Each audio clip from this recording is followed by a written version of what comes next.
saya Rania Fitri Fajrila, mahasiswi PGSD semester 7 dengan nomor NIM 85740864. Kali ini saya akan mempraktikkan modul 7 mengenai optik dan kegiatan praktik 1 yaitu sifat cahaya. Alat dan bahan yang sudah saya siapkan, yang pertama ada gambar pengamatan, alat tulis, dan selanjutnya ada ukur, serta ada kardus yang sudah dilubangi oleh celah cahaya, kertas putih, lilin, cermin cembung, cekung, centong, serta ada cermin datar, bensin atau korek api.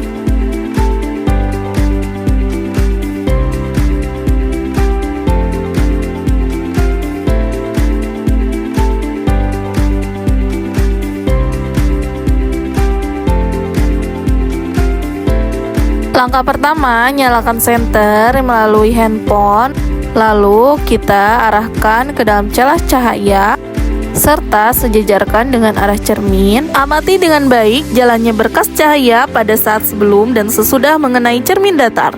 Gambarkanlah jalannya berkas sinar pada langkah sehingga tampak sudut datang dan sudut pantulnya. Ukurlah besar sudut datang dan besar sudut pantul tersebut. Besar sudut yang dihasilkan sebesar 30 derajat.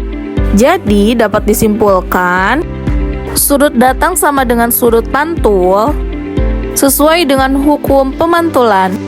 Selanjutnya letakkan dan sejajarkan lilin di depan cermin datar. Lalu kita nyalakan lilin. Amati bayangannya selama benda itu ada geser-geser di depan cermin datar. Catatlah bagaimana sifat-sifat bayangan yang dibentuk oleh cermin datar tersebut. Hasil bayangan pada cermin datar bersifat maya, tegak, dan sama besar dengan bendanya. Selanjutnya, percobaan pemantulan cahaya pada cermin cembung. Langkah yang pertama, nyalakan lilin dan amati dengan baik jalannya berkas cahaya pada saat sebelum dan sesudah mengenai cermin cembung. Gambarlah jalannya berkas sinar pada langkah sehingga nampak sudut datang dan sudut pantulnya, serta bayangan yang terbentuk. Catatlah bagaimana sifat-sifat bayangan yang dibentuk oleh cermin cembung tersebut. Hasil menunjukkan cermin cembung memantulkan sinar cahaya menyebar atau divergen, dan bayangan selalu terbentuk bersifat maya, tegak, dan diperkecil. Selanjutnya, percobaan pemantulan cahaya pada cermin cekung.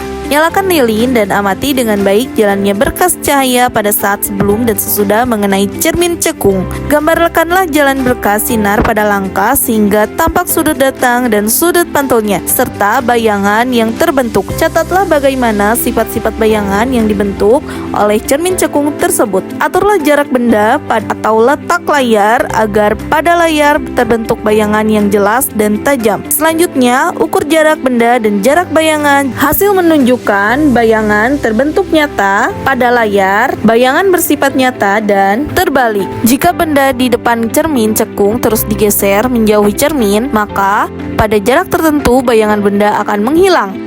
Ukur jarak benda dari cermin cekung pada keadaan tersebut.